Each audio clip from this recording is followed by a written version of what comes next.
Hey, so this is me.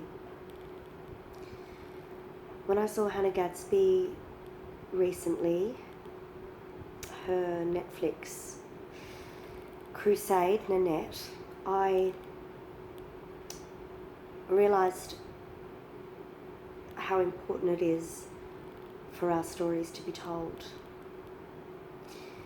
So, while some of you will have heard me speak before, maybe seen me on stage in your theatres or your auditoriums of your organisations over the years, or maybe I facilitated a smaller, more intimate session for you and your teams on LGBTIQ inclusion, I have decided to strip back and record a series of these videos where I actually don't know what's going to come. None of it is researched or prepared like my previous sessions, and some other future sessions will be and have been. But I think there's something really important about raw. And so that's what this series is all about. So I want to call the first of this series something along the lines of, "You can't be non-binary, you told us you were a woman."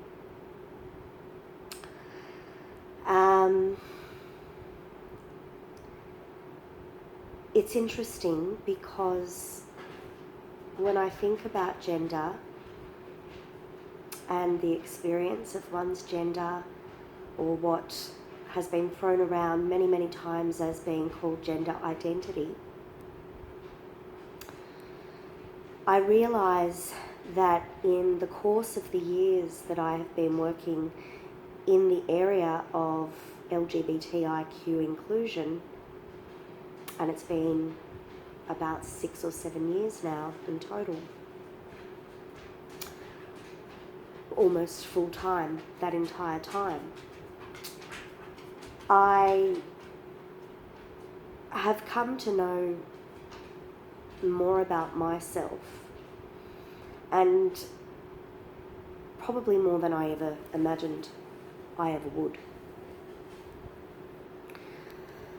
When I launched Beyond Gender, it was a no-brainer for me to do that. And not to spend time going into the whys of that right now, although that might be another video later on. I will say this. When I first launched Beyond Gender, and I was in the prior to the public launch, when I was in the process of pulling a team together, some of them volunteers, some of them paid, to help me in this project, because no man, no woman, no human stands alone. No non-binary, gender fluid, agender, bigender or genderqueer person stands alone when they are building any project, whatever it might be. And when I was pulling together my team and seeking team members to help with the launch, I encountered my first experience of someone assuming what my gender is.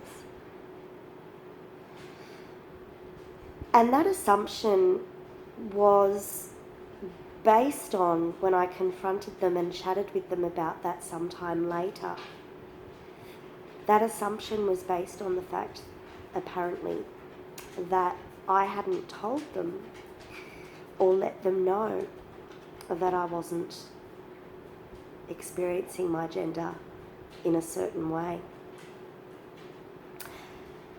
and that I was not experiencing it in the way that they had seen me perhaps portray it in the past. But I'm going to call that out because I don't actually think that's good enough reason for us to judge or assume someone's gender simply on their past. I think as we continue to move toward genuine inclusion and this reality that we're all humans on this journey of life together, and the entire goal of this life, or at least one of the big ones, I think, is to find a way to live together harmoniously and genuinely be good to each other and ourselves, and support each other and care about ourselves and each other as well. So to get there, one of the steps is to ensure that we are aware of the complex nature of gender and its potential fluidity for some people, not all, but certainly for some. And that we can never assume on any given day, or indeed in any given moment, based on someone's history or what we thought we knew about them, or perhaps even what they may have shared with others at one particular time in their lives, that they necessarily are still experiencing their gender in that way. And that at any given time or at any given moment in a person's life, they may be at the point in their journey, if you will, where they will be ready to embrace this part of themselves that perhaps they've otherwise not been embracing. And at a certain part of their lives, perhaps a day later, perhaps a week, a month, a year, perhaps 10 years later, perhaps never. Who knows? It depends on the individual. That person may then be ready or feel ready and supported and at a point where they are willing to, or indeed perhaps wanting to, disclose that part of themselves and their gender experience with another. But we can never be sure when that's going to be, so therefore it's so important that we must remain vigilant in ensuring that we don't assume one's gender ever, regardless of what we thought we knew about them, or perhaps because of certain information they or others have shared that we may have come to a conclusion about them. So yeah, I remember that moment very vividly, and I think I probably will for the rest of my life. Remember that moment in time where someone assumed my gender, and I get it. I understand why. And so I don't, nor will I ever judge anyone for, assuming one's gender, or, bark down anyone's throat, or point fingers, or harass or degrade, or none of that. None of that serves me or us or any of us or anyone. And certainly it doesn't help us in the movement toward our goal of true inclusion and harmonious humanity. But nonetheless, that moment remains a truth for me, and I remember how it felt. And I would like to think and hope that we can come to a place where no one will have to feel that way again. And the way that I felt was minor in some ways compared to some of the other challenges that any of us might encounter through our lives. But it was big enough for me to remember it and for it to stay a very vivid memory in my mind and in my body. And I felt it in my body.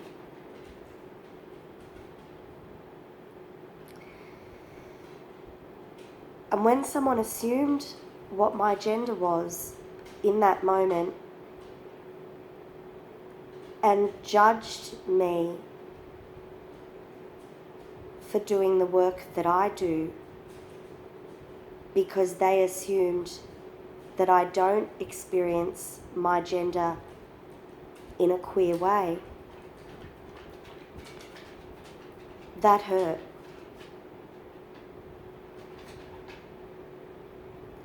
And it hurt for a number of reasons, and it cut quite deeply in that moment. It hurt because of all of the energy that I have shared along the journey toward true inclusion over the years in the work that I've done and I've been a part of. It hurt because I have worked so tirelessly for the trans and gender community over the years. And I've always said that that particular line of my work, when I've done work with and for the trans and gender diverse community and individuals in that community, that has always been my deepest love. The work that I've done in that area and that I continue to do in that area will continue to be, I think, one of my true loves. And we'll come back later to that idea of work being one of your true loves or one of a person's true loves. But in any case, I learned personally, and I kept it to myself very much in the closet for some time, and slowly became more and more aware of it and unpacked it internally over the years. But I realised that one of the reasons I was so deeply connected to that work in assisting trans and gender diverse people is because of my experience of my gender being queer as well. And that is why, for me, it was such a deep passion, and still is, and is why one of the reasons I opened the business that I have, to be able to continue to do the work that I love and that I know creates an amazing amount of positive change genuinely in our communities, for the people of our community as well as for others. So yeah, I just wanted to share that. It's really been, and still is and continues to be, quite the trip for me. And I guess the key takeaway here is that while I'm not out to everyone, that's okay. That's got to be okay. This idea that trans and gender diverse advocates need to be out to everyone all of the time is a dangerous idea. We need to be able to look after ourselves first and foremost, and look after each other. And one of the ways that we do that is by understanding each other, and that each of us are on a different part of our paths on any given day. And some of us won't be ready for whatever reason, and sometimes it's not even about readiness either. But some of us won't be at a particular point on our path to be out to everyone about everything all of the time. There's more to talk about on this particular topic, but I'm going to leave this here and I'll continue with another video really soon.